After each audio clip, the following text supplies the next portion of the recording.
ओम प्रणाम भगवान।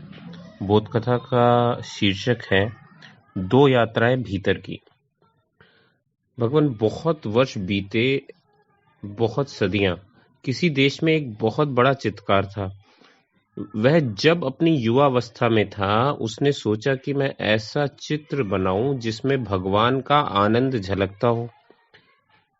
मैं एक ऐसे व्यक्ति को खोजूं, एक ऐसे मनुष्य को जिसका चित्र जीवन के जो पार है, जगत के जो दूर है, उसकी खबर लाता हो। और वह अपने देश के गांव-गांव घूमा, जंगल-जंगल अपने छाना उस आदमी को जिसकी प्रति छवि वह बना सके। और आखिर एक पहाड़ पर गायें चराने वाले एक चरवाहे को उसने खोज लिया। उसकी आंखों में कोई झलक थी, उसके चेहरे की रूपरेखा में कोई दूर की खबर थी। उसे देखकर ही लगता था कि मनुष्य के भीतर परमात्मा भी है। उसने उनके चित्र को बनाया और उस चित्र की लाखों प्रतियां गांव-गांव, दूर-दूर के देशों में बिकी। लोगों ने उस चित्र को घर में टांगकर अपने घर को धन्य समझा। फिर 20 साल बाद वह पत्रकार बूढ़ा हो गया। तब अचानक उसे ख्याल आया है कि ऐसा चित्र तो मैंने बनाया जिसमें परमात्मा की झलक आती है, जिसकी आंखों में किसी और लोक की झलक मिलती है। जीवन के अनुभव से उसे पता चला था कि आदमी में भगवान ही अगर अकेला होता तो ठीक था, आदमी में शैतान भी दिखाई पड़ता है। उसने सोचा कि मैं एक और चित्र बनाऊंगा जिसमें आदमी के भीतर शैतान की छवि होगी।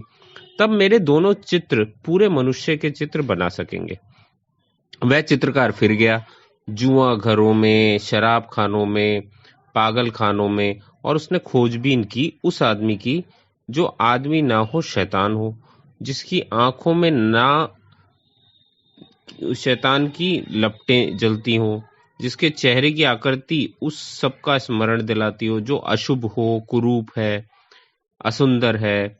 वह पाप की प्रतिमा की खोज में निकला। एक प्रतिमा उसने परमात्मा की बनवाई थी, वह एक प्रतिमा पाप की भी बनाना चाहता था।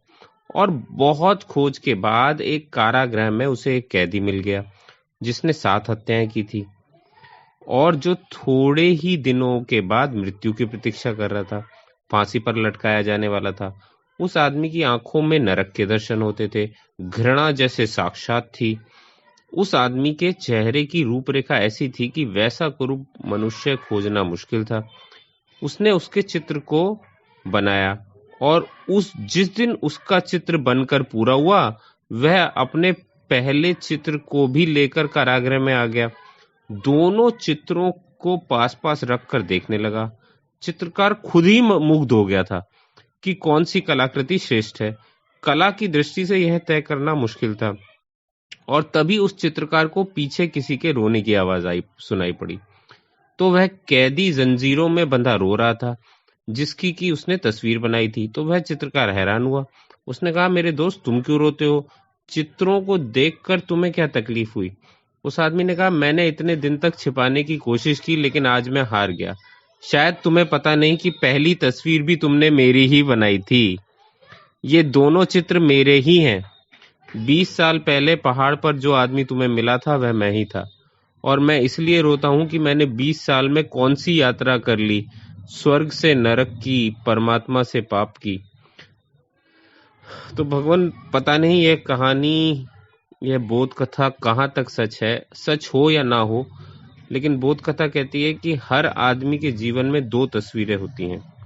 हर आदमी के भीतर शैतान है और परमात्मा है, और हर आदमी के भीतर नरक की भी संभावना है और स्वर्ग की भी।